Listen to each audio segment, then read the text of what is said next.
Assalamualaikum warahmatullahi wabarakatuh. Semoga kalian berada dalam keadaan sehat.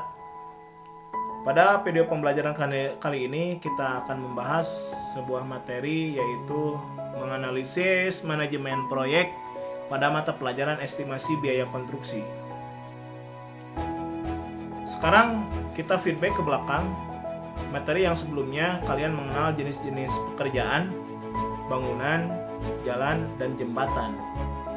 Dari jenis bangunan, kita review lagi apa yang bisa dipelajari, yaitu tentang fondasi, kolom, balok, sloop, plat lantai, rangka atap, dinding, lantai, sanitasi, instalasi air, instalasi listrik, dan lain-lain. Itu adalah membutuhkan sebuah perencanaan, yang dimana kita di sini akan belajar bagaimana sebuah proyek tersebut bisa berjalan dengan sesuai rencana. Kita lihat setiap hari bangunan, rumah, ruko, toko, kantor, rumah sakit, stadion, hotel, bangunan bersejarah masih tetap kokoh berdiri sesuai dengan desain perencanaan, sesuai dengan harapan. Maka itulah adanya apa? Adanya sebuah manajemen yang baik. Apa saja yang ada di dalam sebuah manajemen? Kita lihat pada penjelasan berikut ini. Belajar menganalisis manajemen proyek. Dari segi pengertian, suatu proyek itu sebuah konstruksi, proyek konstruksi merupakan suatu rangkaian kegiatan yang hanya satu kali dilaksanakan dan umumnya berjangka waktu pendek. Jadi tidak waktunya tidak lama. Jadi berjangka waktu pendek dan ada time schedule-nya. Sedangkan untuk manajemen proyek itu sendiri adalah di sini sudah melalui sistem pengelolaannya atau tata cara pekerjaan konstruksi dalam mengelola sumber daya dan dana suatu proyek untuk mencapai tujuan dengan menggunakan metode-metode dan sistematika. Sehingga tujuan manajemen proyek sendiri itu untuk menyelesaikan proyeknya sesuai batas waktu dan biaya yang direncanakan dengan kualitas bangunan yang optimal. Adapun tahapan manajemen proyek di sini ada 5. Yang pertama adalah planning. Kalau planning di sini nanti adalah sebuah perencanaan ya. Sehingga tujuan yang tadi direncanakan itu melalui tahapan proses perencanaan. Apa saja tahapannya? Yang pertama itu adalah survei lapangan atau survei lokasi. Itu menentukan titik yang mana yang akan kita rencanakan, bentuk, beda tinggi tanah, beda tinggi bangunan. Terus dari site plan, ya. Kalau misalkan lebih luas lagi kawasannya, berarti ada master plan. Apa saja tindakan untuk sebuah perencanaan? Yang pertama adalah menentukan tujuannya. Bangunan apa yang akan dibangun. Terus yang kedua, menyusun rencana jangka panjang dan jangka pendek. Terus yang ketiganya, menyumbangkan strategi. Strategi apa yang akan dilaksanakan.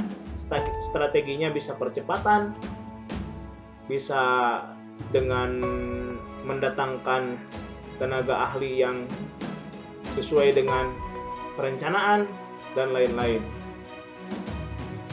Terus yang terakhirnya, menyiapkan pendanaan serta menyiapkan juga standar kualitas yang terbaik untuk suatu proyek tersebut.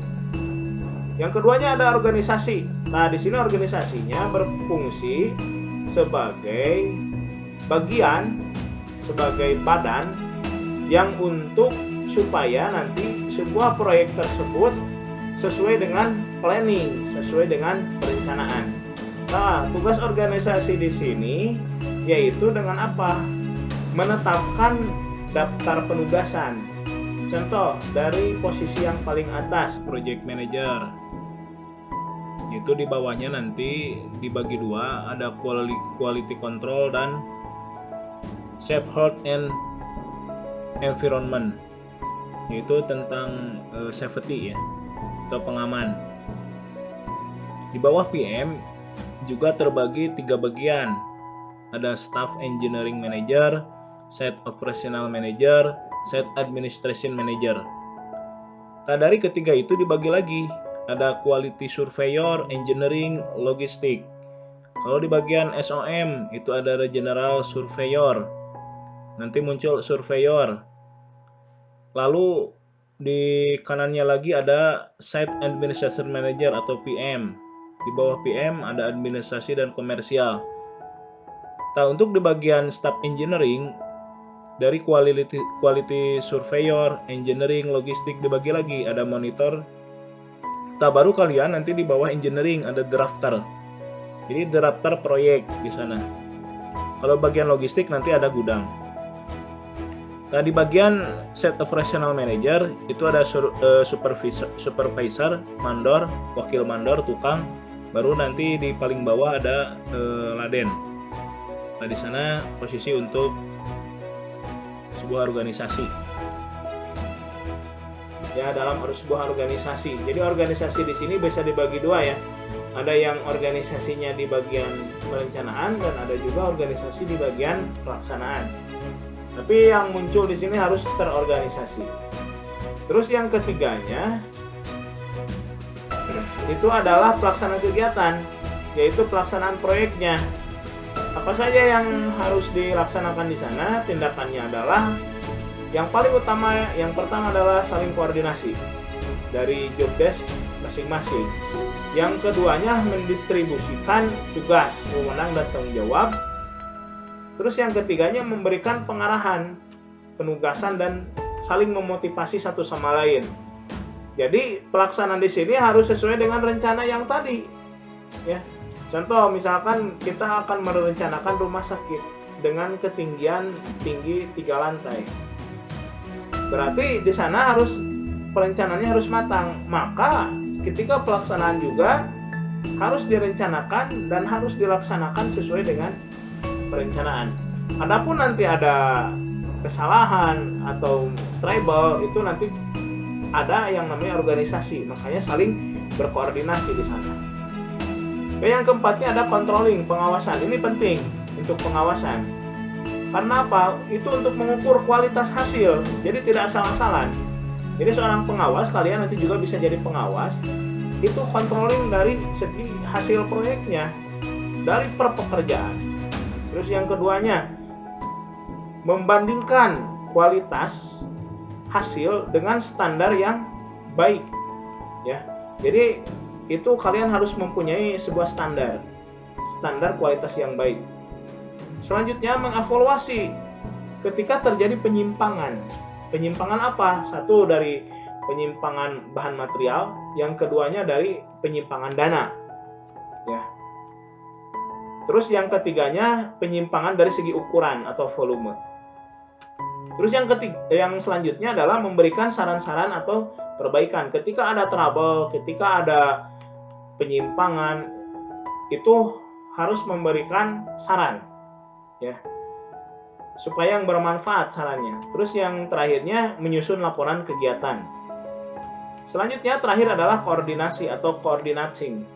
Nah, di sini ketika proses 4 tersebut berjalan dengan baik, maka saling berkoordinasi antara perencana dan pelaksana serta pengawas. Di sini ketiga-tiganya saling berkoordinasi. Supaya apa? Supaya proyek yang akan dijalankan berjalan sesuai dengan rencana.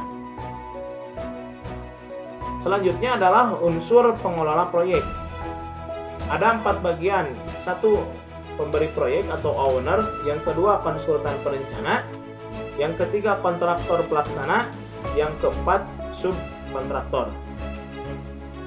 Nah, keempat di sini kalian nanti pelajari lebih dalam lagi.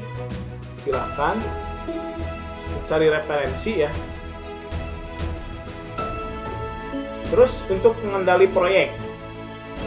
Untuk pengendalian proyek ada 3 pengendalian yang utama ya. Yang pertama, pengendalian kualitas mutu dari segi pekerjaan. Terus yang keduanya, pengendalian biaya agar tidak membengkak atau merugi. Ya. Terus yang ketiganya, pengendalian waktu. Jadi waktunya tidak molor atau tidak sesuai dengan perencanaan. Ya. Nah, demikianlah kurang lebih bagaimana kita memanajemen sebuah proyek agar proyek tersebut berjalan sesuai dengan harapan, berjalan sesuai dengan keinginan. Demikianlah untuk penjelasan kali ini. Semoga bermanfaat. Apabila ada kekurangan, nanti kita sharing bersama. Assalamualaikum warahmatullahi wabarakatuh.